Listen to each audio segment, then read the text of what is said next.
Hey everybody, welcome to the Voxology Podcast. Michael Carl Erre here, and the co-host with the co-most, Timothy John Stafford. Right. As middle names go, John, much stronger than Carl, but his first names go, Michael, much better than Timothy. Michael's an archangel, Timothy, young pastor who really needs to get the women into line in his church. So, anyway, we are delighted to be with you. Welcome to 2023. Now we're here, ladies and gentlemen. Officially. Yes, and it feels like an entirely new year. Gone. Doesn't it? Yeah, gone are the economic worries and the political division. It's just a utopia celebrating. A united government. A united, yes. Healthy House speakers. Yes, we're recording this in the middle of whatever is going on in the House of Representatives, which I don't understand. We're recording this on January 6th. A day, indeed, that will live in infamy. That's right. So, yeah, we had thoughts about that a couple of years ago. And we're going to revisit some of those conversations here coming up as we dive into the big, scary book of Revelation. Big announcement. Ooh, yes. Hey, speaking of big announcements, I've got some folks to thank. Listen, you might get annoyed by me taking time to thank people all the time, but I'm telling you what. Get over it. Get over it. No, we are overwhelmed and humbled by the fact that so many people invest in our community. And so we are in the middle of working on our YouTube channel and dialing in platforms and programs, because these are two faces that definitely need to be out there. That's right. You're just saying words now. We just think programs and platforms and platitudes and programs, platforms, and platitudes. That's Christianity in America. So I want to do some shout outs, and I've got to do a big shout out to Mickey. In fact, I'm going to do a sing out. Oh, Mickey, you're so fine. You'll blow my mind. Oh, Mickey. So Mickey, thank you. Millie, I don't have a song for Millie. But it's just ever since Millie Bobby Brown kind of hit the highlight, Millie is like a rad name. Maybe before that, but I didn't know many Millies before that. John, solid name, as we've already commented, makes a great middle name. Yeah. Jessica. Lots of books in the Bible named after it. Yes, Jessica. No books in the Bible named after Jessica, but we want to say thank you to Jessica. Matthew, there's a book of the Bible for you. Thank you, Matthew. Maybe a tax collector, maybe not. We're not sure of his occupation, but hey, why not? Somebody wrote as their Patreon name, Casey Screams Back. So I just want to say, Casey Screams Back, thank you. Yeah. Casey! Mike is screaming back at you. Yes, I am Mike Screams Back at Casey Screams Back. I want to thank Matt, the abbreviated form of Matthew, of course. Tabor, which is a great first name and a great last name. I know people with both. Yeah. Nathan, the name of a great prophet, and my firstborn son. Lisa and Michelle. In fun fact, 7th grade, I was very socially awkward, shocker, and socially conscious. And in my study hall with 8th graders, first period of the day, they're calling out the names of the people in the class, and somebody says, Michelle Erre. Michelle Erre? Michelle Erre? And then it dawns on me. So, Michelle, I celebrate you and your generosity, but there's a bit of me that still enters in because I had to go, here, in that sort of awkward 7th grade, junior high cracking voice. Yeah. Everyone laughed, and I thought, this is going to be horrible. My life's over. And you know what? It was true. No, I just want to say thank you. It's all been downhill from there. It had. Actually, yes. 6th grade, maybe I peaked. Because I got to kiss, just very briefly, just a peck, but it was my first kiss of the coach's daughter at a basketball camp I went to. Oh, that's dangerous. And so I was like, okay, I'll go to more basketball camps if this is how this thing goes. I love basketball. Yeah. So anyway, thanks to all of you. And you can find out more about us and about supporting the community if you go to voxologypodcast.com. So a couple of big announcements. First, we're kicking off a YouTube channel. Hopefully the episode that will kick off the Revelation series here in a couple of weeks.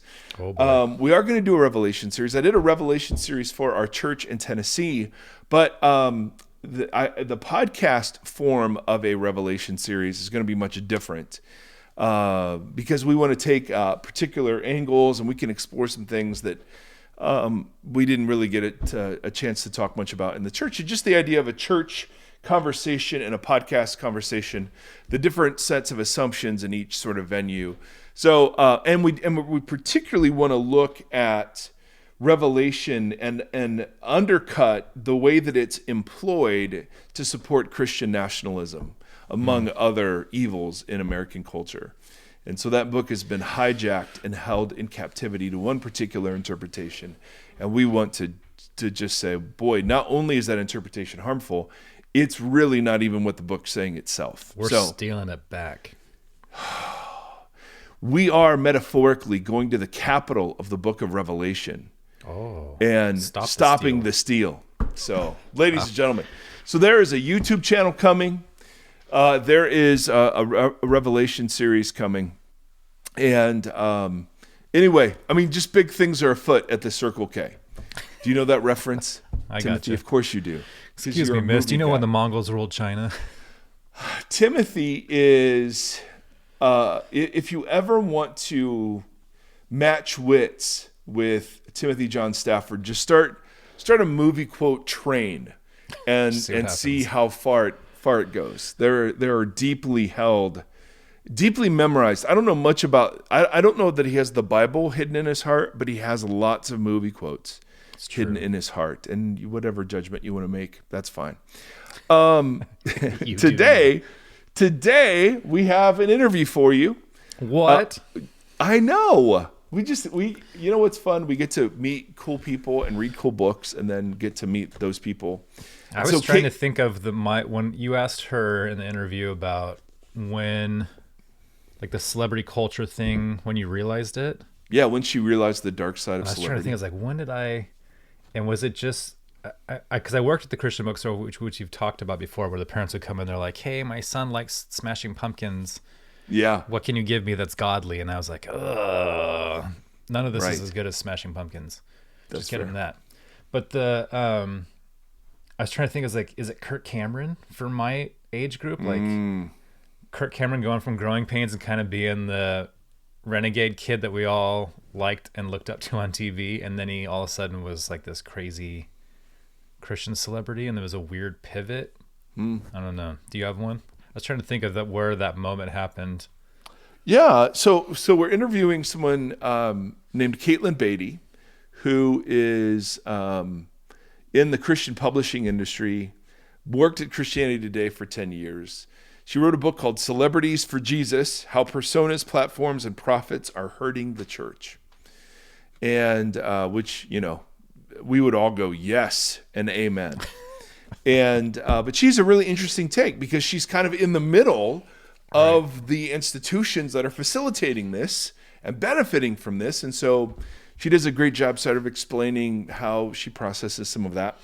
But one of the questions we asked was, hey, when did you begin to see the dark side of celebrity? For me, I was in college, and I had a philosophy professor who had challenged me about how Christianity was foolish. And he was very nice. We were friends, actually, outside of class. And just over dinner one night, he said, you're too smart to believe in talking snakes. And that sort of spun me out into just a bunch of reading. And I discovered that's what I love to do. I just love to read about this and think about these things and whatever. But I was reading, and I was in the middle of a book, and I went home over Christmas vacation to my church. My church had been a very traditional Grace Brethren church. So Grace Brethren put the conservative in conservative, all right? I mean, it was like, we've talked about it before. We had communion 4 times a year. We did literal foot washing, the men on one side, the women on the other, so on, so on, so on. But we had a new pastor and a new youth pastor who had embraced the Willow Creek model of being seeker sensitive. And so there was a big, to-do about the fact that people came and raised their hands in the middle of church. Right. And, whatever. But I was home over Christmas, and the youth pastor got up and read a chapter from a book that I was reading that I just literally read the night before. So I was so familiar with the chapter, and he gets up and he reads it, but he doesn't read it with any attribution. He just reads the chapter as if it were his own sermon. And so I call him, and I was very upset by this. And he's like, "Oh, don't worry, everyone does this." And I since realized, no, not everyone does that. And the lead pastor was fired for just taking the Willow Creek sermon from the week previous and just using that without acknowledging. Yeah. And so that was my first brush up against, hey, it doesn't matter what we're doing as long as it works, as long as it's effective and successful. Yeah. And so that was the first sort of like, oh, this is awful. Really? This is what everyone does? You just, because I steal stuff all the time. I mean, people have great thoughts. I try not to pass them off as my own. And I think if you know me, you know. Yeah. You know they're not mine. All right. So anyway, we have a great interview with her, and we're excited for you to get to know her. Timothy, anything you want to preview about the interview or what's coming up with the Voxology podcast? People will now get to see what you look like, which I know. Kind of a lumberjack look today. It's scary. I know. We should have a submission for people like to AI kind of create what Timothy John Stafford they think well, he they've looks seen like. us on Instagram. Oh, okay. On the socials, it's not going to be too much of a surprise. I don't know. I'm continually surprised by how handsome you are. Oh, me too. Every day. Yeah, what's your hairline like? Could you take the head off? Therapy too. Take the hair. Yeah, you got a great hairline, dude. Yeah. Oh, it's so disgusting. Really is. I don't know why God does this, because I absolutely think he assigns hairlines. See, now that opens up a whole can of worms about a lot of different things. Yeah, I'm kidding. I really don't think he does. So anyway, dear listener, thank you for tuning in. Hope you enjoy our time with Katelyn, and we'll see you next episode. On the next episode.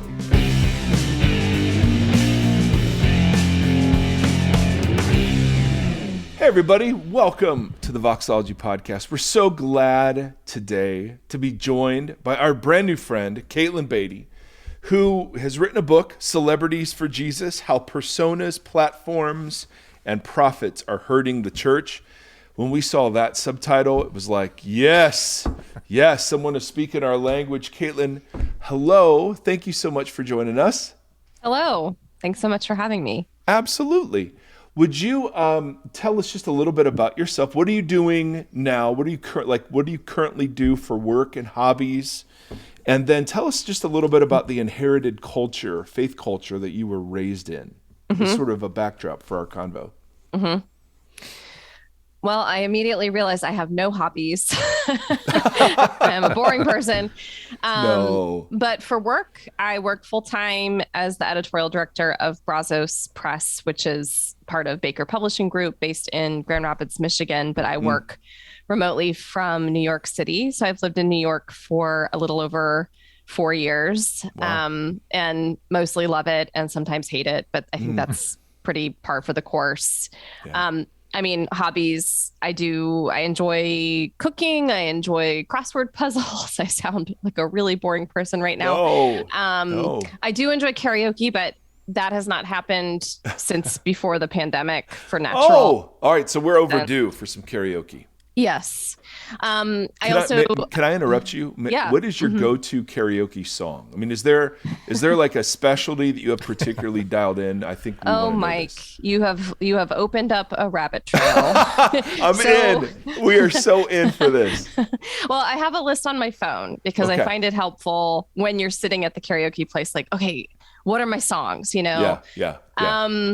I will do a song called What's Up by Four Non Blondes. I like ABBA. I like I'm in. Gosh, The Killers are always a hit. What ABBA? What ABBA? I mean, I think their whole catalog is great. Yeah. Dancing Queen, of course. Solid The entry. key is to find a song that is in your range, because sometimes you have these big aspirations and then you get up and you're like, wow, I can never hit those high notes and I sound terrible. That's fair. That's fair. Or you also should sing a song that is a crowd pleaser generally. Like, probably don't go with your favorite Broadway musical song. Like, everybody's just going to kind of suffer through that. Yeah. Like, do that in the shower. Bring the crowd favorites when you're singing karaoke. That's solid. This is good advice for life. Don't know your range. Pick know the your crowd range. favorites. Yes. Do crowd pleasers.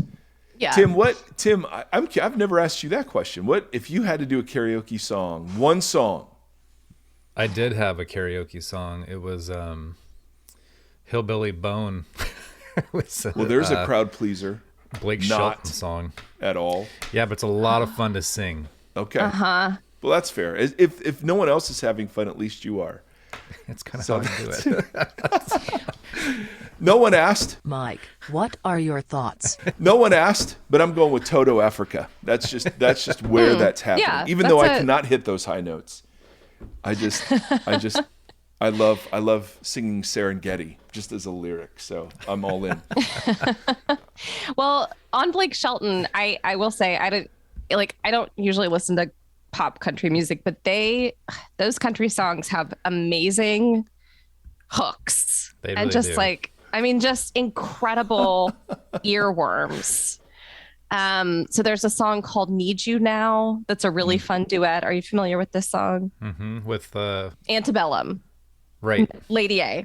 Right. That's a really, really fun karaoke duet that is about being sad and drunk late at night and texting your ex. Ooh. That everybody as loves. far as country songs go, there's a whole truckload of those. Yeah. So Yes. Is there a reason why you have refrained since the pandemic? I mean, obviously the pandemic was reason enough. But then is there a reason? And again, if this is too personal, I understand. We can talk about the book. But I want to explore this rabbit hole. Is there a reason why there's not been more karaoke in your life in the last, say, 6 months or so? Yeah, I think it's one of those activities. Well, I will say generally it's been kind of a slow return to the kind of social pace that I was experiencing pre-pandemic. So I'm definitely seeing friends, and most places here you don't have to wear a mask, or like they gave up checking vaccine status a long time ago. But it just feels like it's like we got used to spending time at home and just relaxing at home. It feels like harder to get people together. Yeah. So that's one thing. I mean, it's not an activity that I think I would go by myself to. Totally. It seems like a group activity, and it just takes effort to get everybody together. But That's fair. Yeah.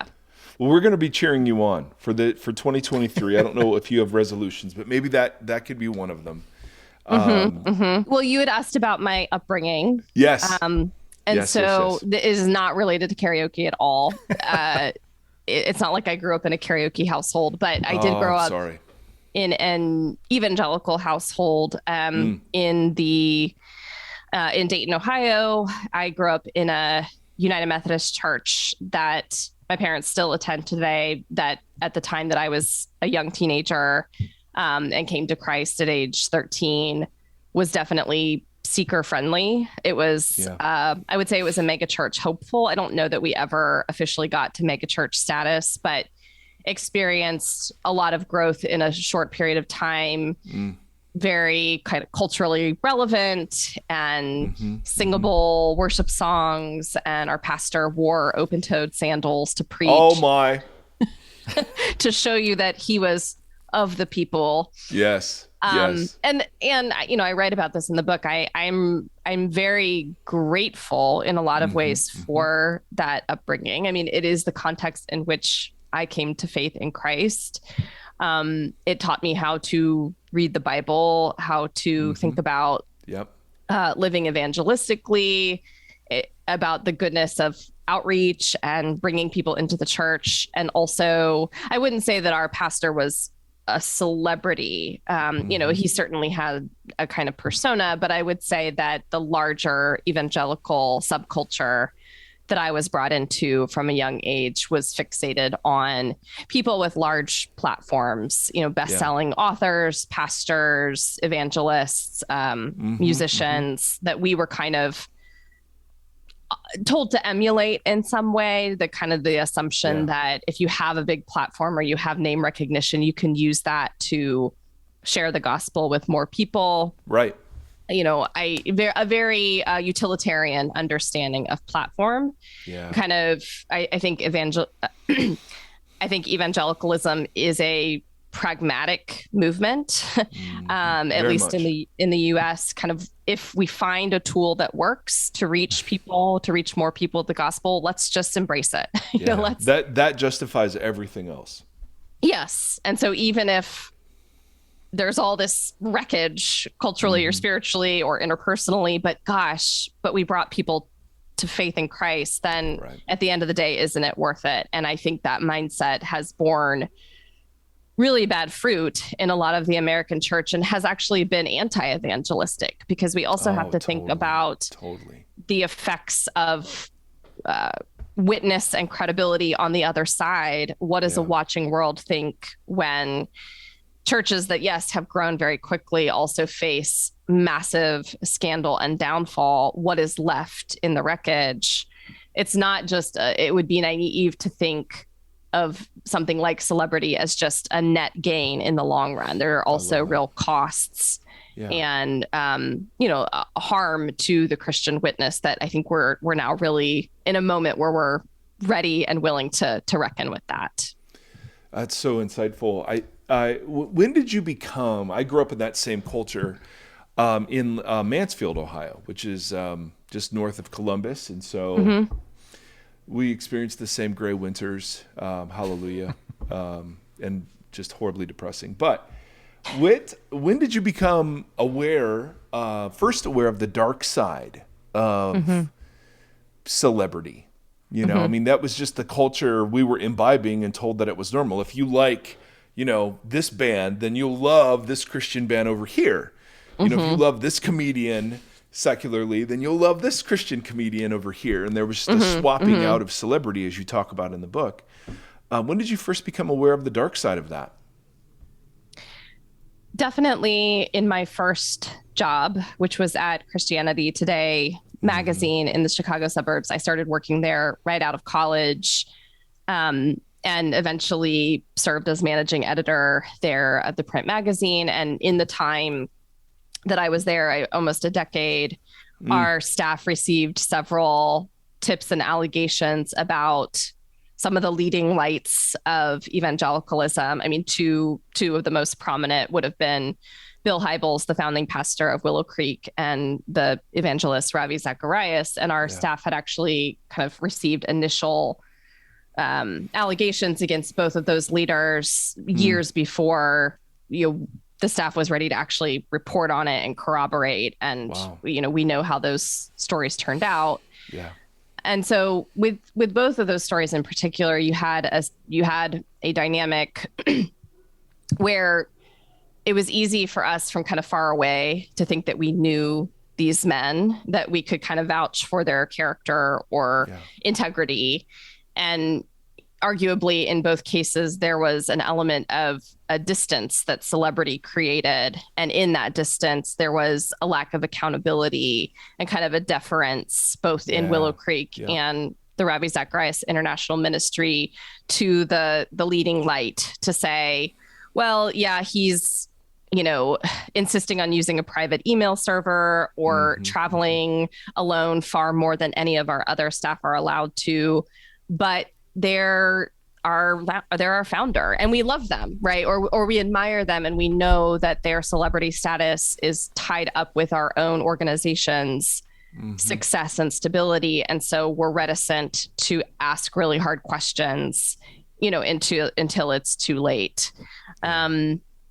Yeah. So yeah, I know, most Christian leaders would say, of course, I welcome accountability. Of course, I want people around me to be able to ask hard questions and to point out my blind spots. But when you reach a certain level of celebrity status, it can be easy to evade those hard questions. Totally.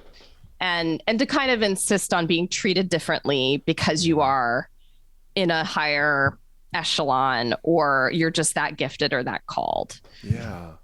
Yeah. So you began to see that, which is fascinating that your background was in CT. Really, when this stuff started bubbling up, I mean, all of it started, this was really when that 10 years was really when this began to gain a lot of attention and traction. How were you able to stay hopeful about the church in the midst of seeing all of these things? And if you are still hopeful about it, what is it that gives you hope? Well, if there's a spectrum, let's say there's a theoretical spectrum with hope on one side and cynicism on the other. Yeah. I'm probably a little bit left of center, not politically or theologically per se, but Understood. I think that the work of journalism, being in a journalistic institution for about 10 years, you do kind of start to develop some skepticism, at least kind of when something is presented to you on the surface, recognizing, things are probably a little bit more complicated behind the scenes, right? So I have to check within myself that I'm not suspicious of Christians with a celebrity status just because they have a celebrity status. I think there are ways to kind of come into a status of fame because of good work in the world. Not because that's the thing that you set out to find, but because you are a really good preacher or speaker or theologian, or, have called the church to powerful and prophetic work. And because of that, you develop a kind of name recognition. Then you have to figure out, okay, what do I do with this? How do I steward this well? How do I not let this go to my head? But I think it's naive to think, okay, just because somebody is a celebrity means that they're bad, right? That's naive. I will say, I think it's what actually gives me hope is the fact that these stories have come out and some measure of truth, as best as humans can try to articulate it, has been brought to light. I'm thinking of, tell me if this is in Ephesians, exposing the deeds of darkness. Yeah. Yep. Okay. Yep. Nice. I know my Bible as well as I know 2 karaoke Corinthians. songs. Hey, it's 2 Corinthians. That's fine.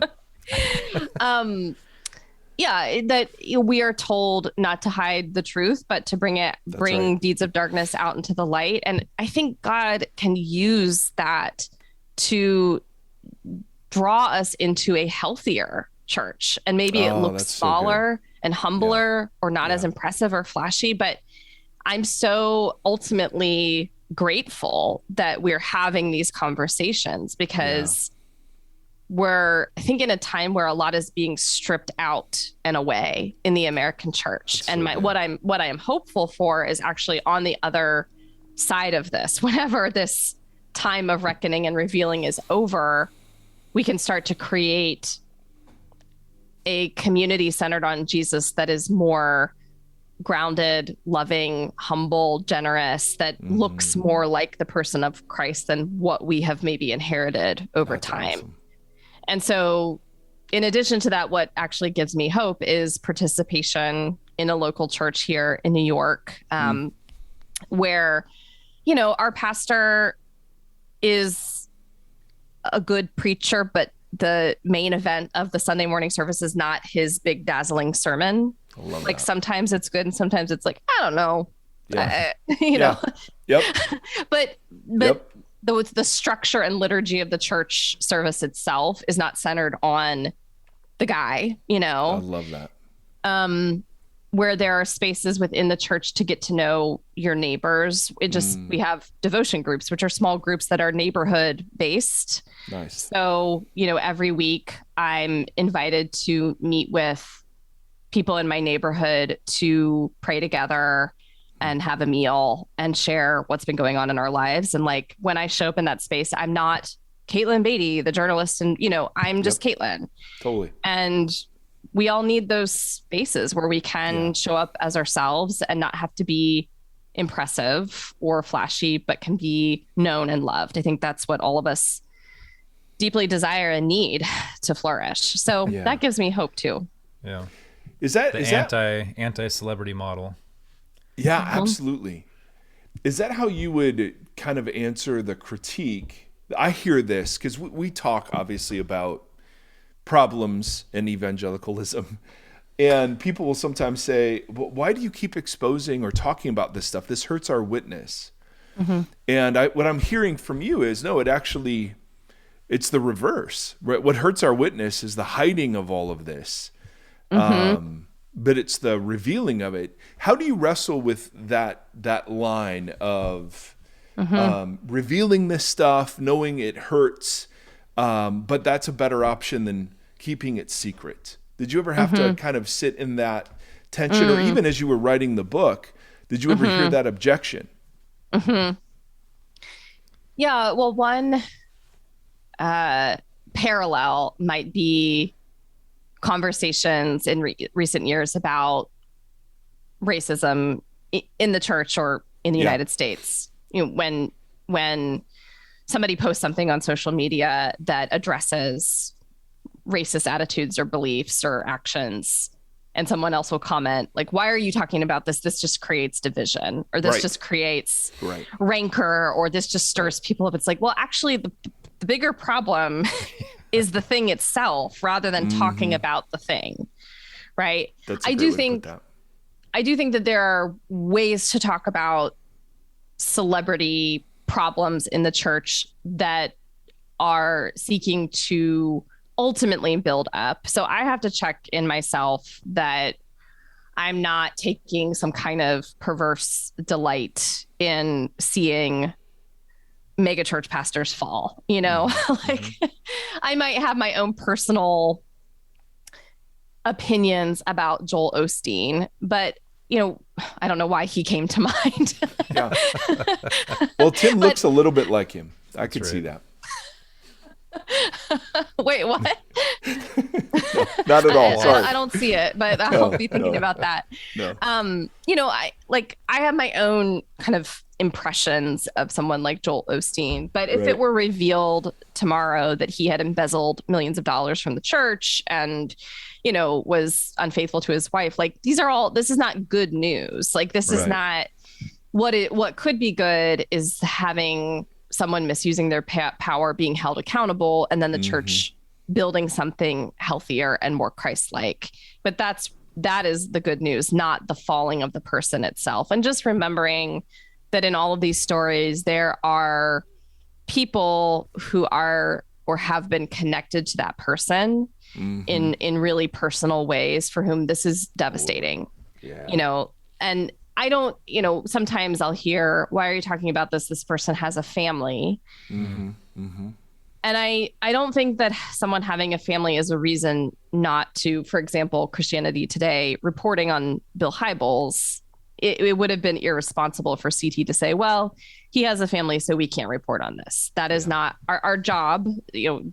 Journalist's job is not to kind of protect the family per se, but I think there are ways to talk about and report stories like that are sensitive, that don't revel in kind of salacious details, that only report what can absolutely be corroborated, that are not leading with the most clickbait details, that are more holistic and grounded. And so I think there are ways to talk about the truth that are sensitive to the personal implications of these stories. And to be compassionate without being evasive about the truth.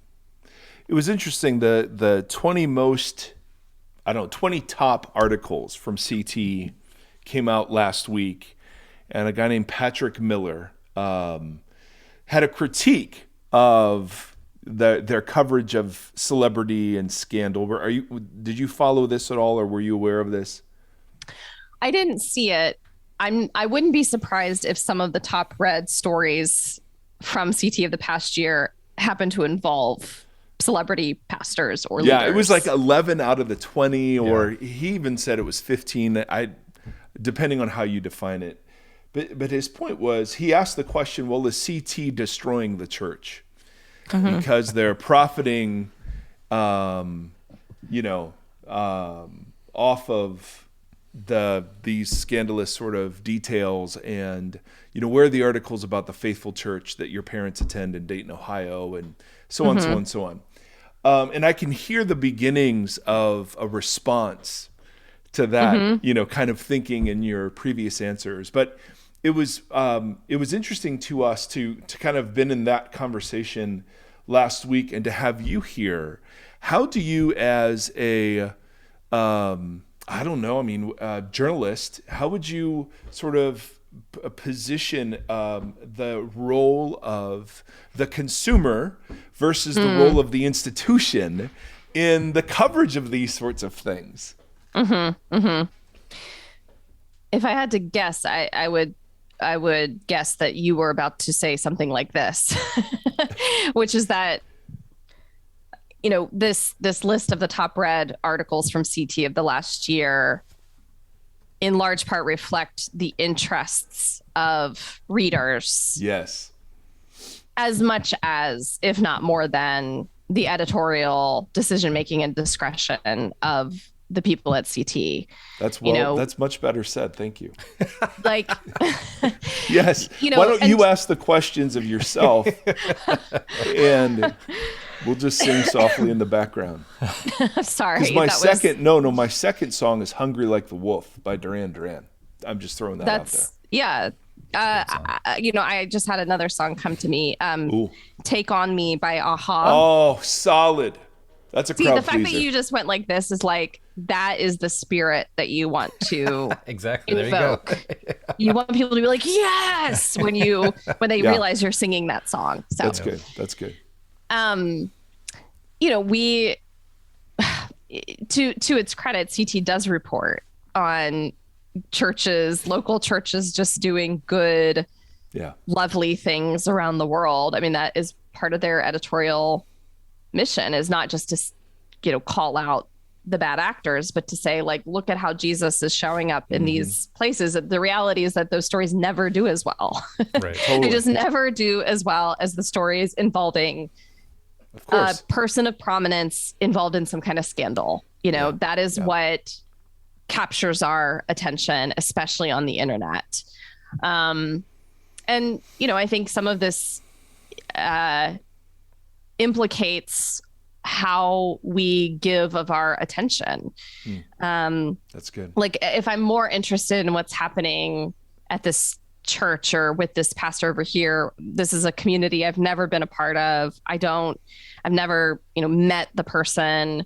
I don't know the people involved, but I'm more interested in that story than in the story of my own local church or people I do know. Yeah. That's a me problem, right? That's a problem about what captivates my attention, what I'm willing to spend time and energy engaging. I'm not saying you should only read local news, and I think CT does play a role in giving kind of trans-denominational, national and international coverage. Yeah. But yeah, so much of that is about our own attention and our fascination with scandal and with celebrity itself, right? Yeah. How do you distinguish between celebrity and fame? Because in the book, and then you just referenced it earlier, people are well known for virtue. They're virtuous, or they're very good at something, but they haven't chased platform. Right. But celebrity seems to be something different. How do you distinguish between those two? Yeah, well, I think of celebrity as a distinctly modern phenomenon, which is different from fame in that, there have always been famous people. There have always been people whose family lineage or military prowess or good works in the world, virtue, has taken their name beyond a particular time and place. And so then they receive fame as a byproduct and have to figure out how to steward it. Whereas celebrity is a modern phenomenon in that it relies on the tools of mass media to project an image of oneself. I think, one difference between celebrity and fame is that with fame, often the attention is more about that person's work in the world. It's not necessarily the fixation on the person themselves. Yeah. It's, I appreciate NT Wright because I read one of his books and it changed my life. But I'm not like up late at night or like newest celebrity news about NT Wright. And gosh, if there is any, I don't even know what it would be. Yeah. He plays guitar. Yeah.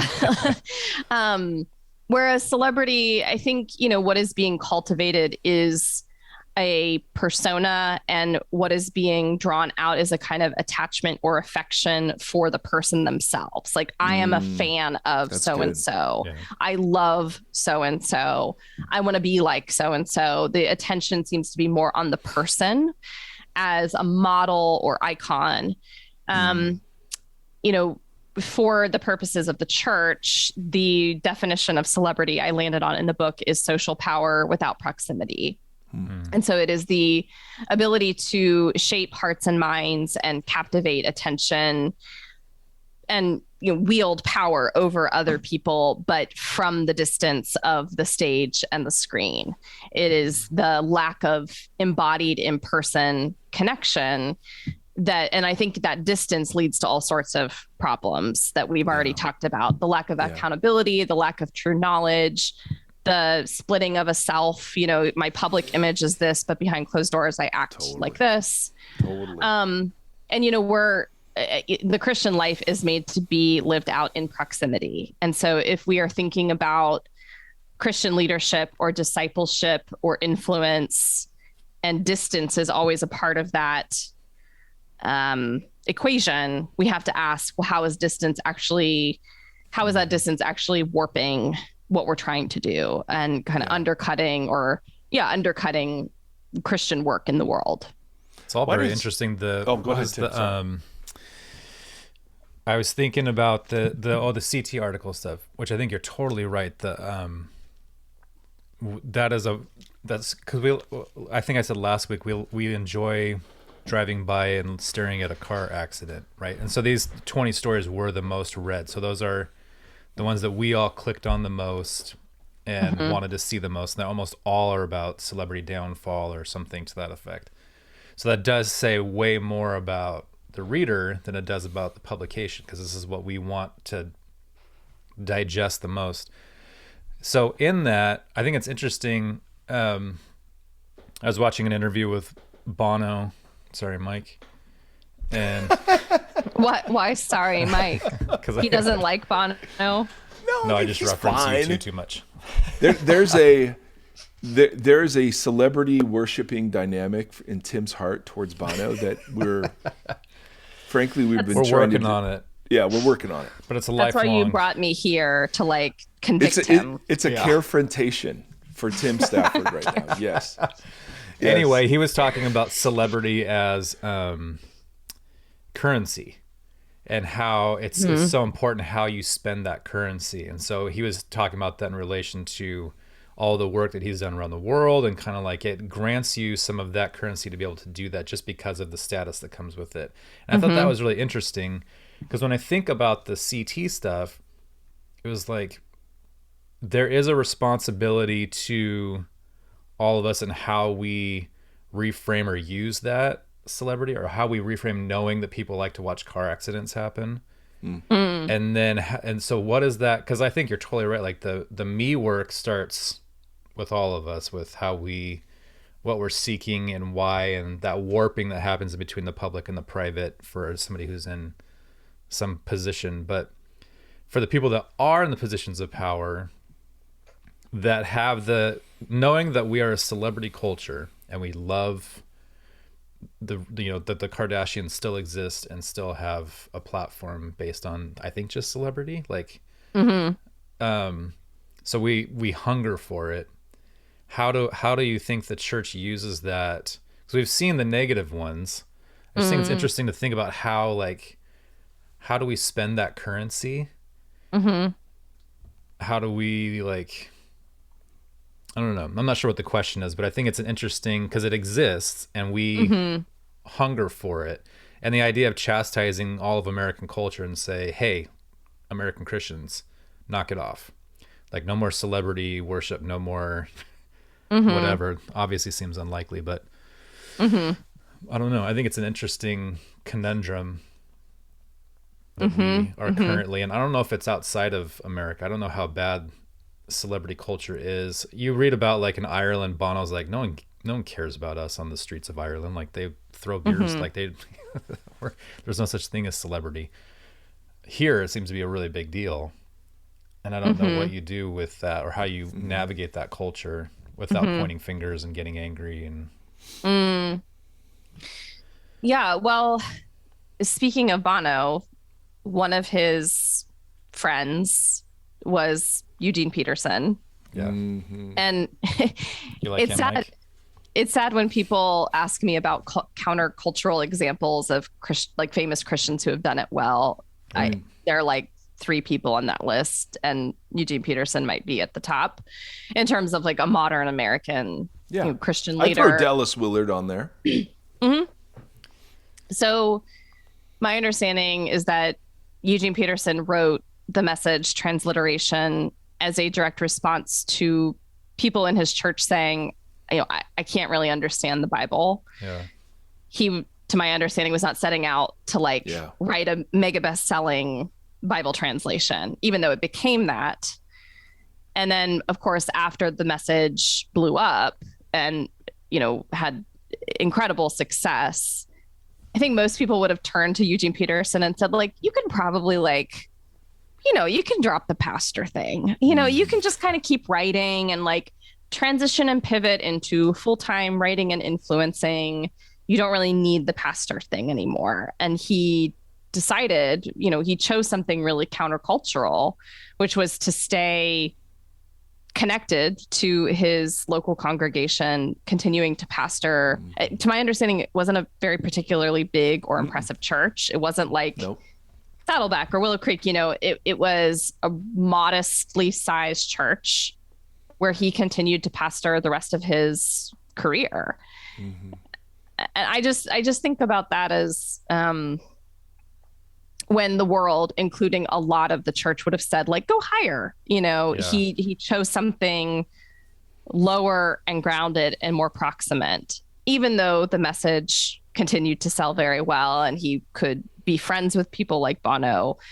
So it wasn't like I'm going to become a Luddite and go off the grid and disappear into a cave, but something about staying connected to people in his church, I think, is part of the key when I think about like a quote unquote solution to this.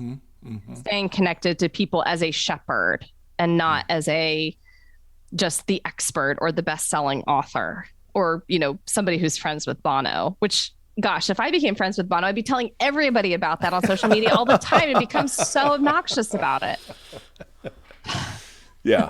No kidding. Is there something in evangelical culture that is particularly, I don't know, attracted to the celebrity culture, or it somehow facilitates it?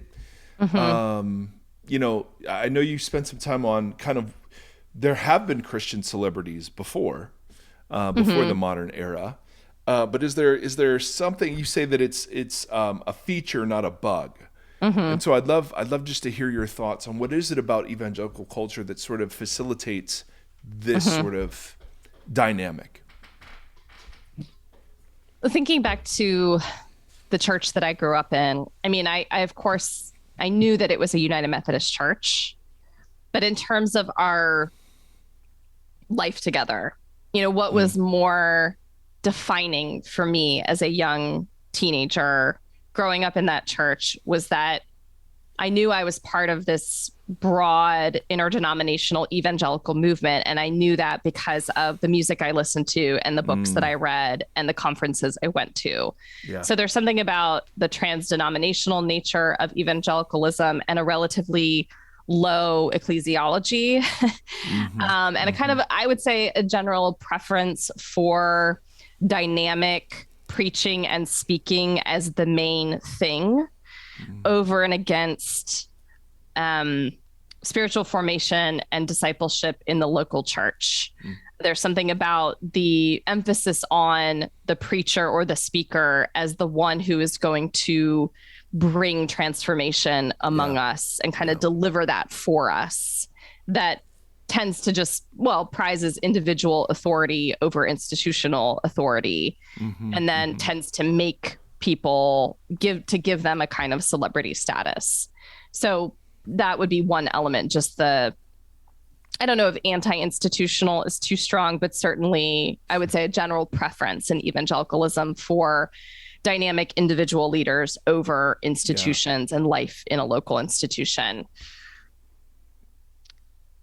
I already mentioned this, but evangelicals are they are a pragmatic people, and especially with the use of mass media. I talk in the book about Billy Graham and Dwight L. Moody and Billy Sunday, and kind of these very dynamic preachers and evangelists who were quite, who kind of happily embraced mass media and spectacle to draw a crowd. It kind of, again, whatever works to draw a crowd is good for us and what we're trying to do. Yep. And so I write as someone who has a lot of respect for Billy Graham. I was aware of Billy Graham growing up. My parents invited me to one of his crusades, and I did not go for bad reasons. I wish I would have gone. Working at CT, which Billy Graham helped to found. I have a lot of tremendous respect for him, and also I do think that he kind of his model of a Christian influence and celebrity helped to accelerate some of the dynamics that we see have kind of taken root and blossomed since his kind of heyday in the limelight. I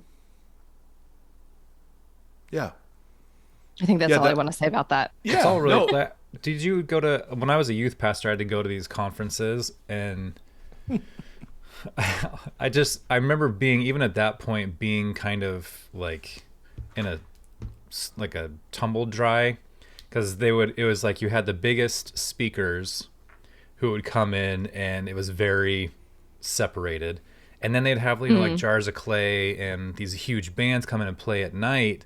You're also separated, but it was a whole convention around training you how to do ministry. But the whole thing, I'm just thinking about this as you guys are talking, like the whole thing was so rooted in that kind of, that chasm that's between you and somebody else. And then, they're advertising that with you on the other side of the fence, but that's what ministry looks like. It was this big, explosive, dark room thing. And that's how a whole generation of people, and I don't know how, I'm sure it was similar or different in previous or now, but that was 20 years ago or whatever, and now those people are all the pastors to a certain extent, are becoming the pastors. But this is the way that they were kind of cultivated and taught, was like, this is explosive, this is big, the bigger you do it. And now we're seeing that in the churches, and the next generation is like, I don't think I really care about your smoking lights, but we were all kind of trained like, this is how you do it, like Jars of Clay will be in their green room until they come out. It's all very interesting, and you can see the pieces. I always used to blame Garth Brooks for ruining like mainstream country music, because he kind of fostered in the new radio country, but he's one of the largest recording artists in all of history. So it's like, it's this weird, you can see these little pivot points where things kind of veer off and create a new culture, but at the moment it doesn't feel that way.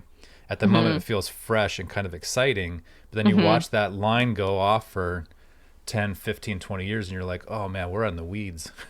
And maybe going back to the difference between kind of leaders and consumers and who's more implicated, mega churches, the mega church model, and the kind of the smoke and lights model of both churches and Christian conferences, I mean, they do generally work. Totally. Like there's a reason people keep doing the thing, is that they have a bottom line, or, they have seats to fill, and they think, well, what's going to draw thousands of, teenagers from around the country or young adults? probably jars of clay, or whoever the modern approximation of jars of clay is. Like, you kind of do what works because of constraints and pressures to succeed. And so you give in to catering to what people want, and what they want is the spectacle. And so then it gets back to, well, how do we actually change people's felt needs, or how do we actually change what people want so that they're more interested in smaller, more enfleshed, embodied connections, like learning how to pastor from people who have been just kind of faithfully serving their congregation and neighborhood for 40 years and are not on social media because they don't have time. Right. Yeah. Like, what if that person becomes more interesting than the best-selling pastor who's like not at his church very much? Yeah. No. That's so good. Katelyn, I just want to say thanks for joining us today. Very much enjoyed the book, Celebrities for Jesus. Where can people find you online? Like, where do you have a website, or I follow you on Twitter? Where are you most often found? Well, unfortunately, where I am most often found is Twitter, but I don't want to direct people there first. I would say go to KatelynBeaty.com, which has links to different places you could, learn about and buy Celebrities for Jesus. I have a collection of essays and previous podcast recordings I've done there. And then information about speaking and social media is all at KatelynBeaty.com. Sweet. KatelynBeaty.com. Let's do it. Thank you so much for your time today. Thanks so much for having me. Thank you. Thank you for listening to this conversation. Voxology is a 501c3 nonprofit organization that is supported by listeners just like yourself. If you'd like to partner with us, you can do so at patreon.com/Voxology. You can also join the community and hang out and chat with us on the socials. Facebook.com/Voxology Podcast, and on Instagram @Voxology. Thank you for walking the long road with us.